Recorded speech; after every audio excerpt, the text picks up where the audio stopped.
the city council, you have to know what's going on in your community. And you're not only for your ward, but you're for the whole community. The decisions you make affect everybody.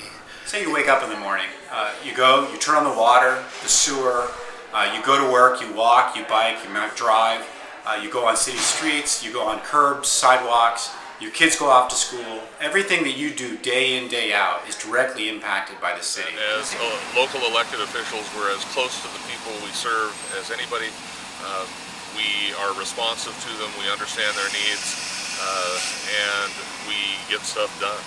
Local elections are actually probably more important than the big elections because they set the standards for local people down in the grassroots and down in the trenches. It's much more representative.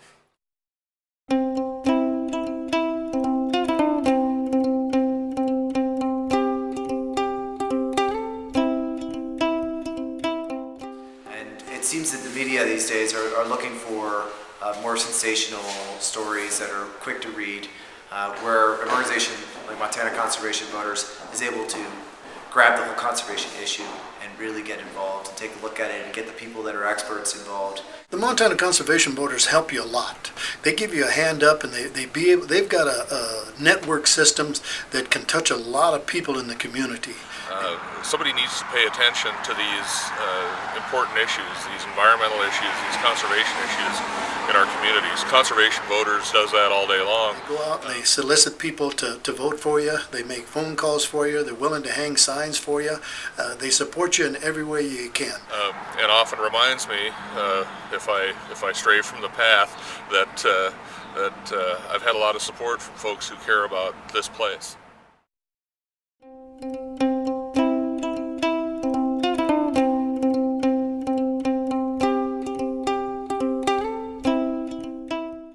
I think since James Madison, the Constitution, we've had a system that emphasizes that locals should get involved in politics. If you want to be heard, if you want to make your interests clear, you have to get involved. To be honest, we won't get elected without that support. I hope that MCV members will get involved in the election. We've been talking about this for quite a long time. The elections will be decided by literally scores or hundreds of votes at most. So anyone's individual effort to talk to their neighbors, to encourage people to go to the polls, to educate the public about what's important, what's going to be decided at the city level, will go a long way to having good policies for 4 years. There are clearly people that don't have any interest in conservation, and it's an obstruction. It's an obstruction to their vision of democracy and their vision of commerce and land entitlement. That is not what has generated wealth in Montana. That's not what has made Montana such a great place to live. We're talking about generations in the future. It's about our children's children's children. And it's really, truly what legacy that we leave them. And it's not so much about us, but it's about them and what they're going to know and what they're going to appreciate when they're growing up. Hi, I'm Rachel Carola, and I'm on the Montana Conservation Voters Board. And I'm really excited to be involved in an effort to elect conservation candidates across Montana. I've enjoyed working in local elections where conservation issues like water and planning really do matter. And I'm asking you today to please donate to the Montana Conservation Voters Political Action Committee and make a difference in your community.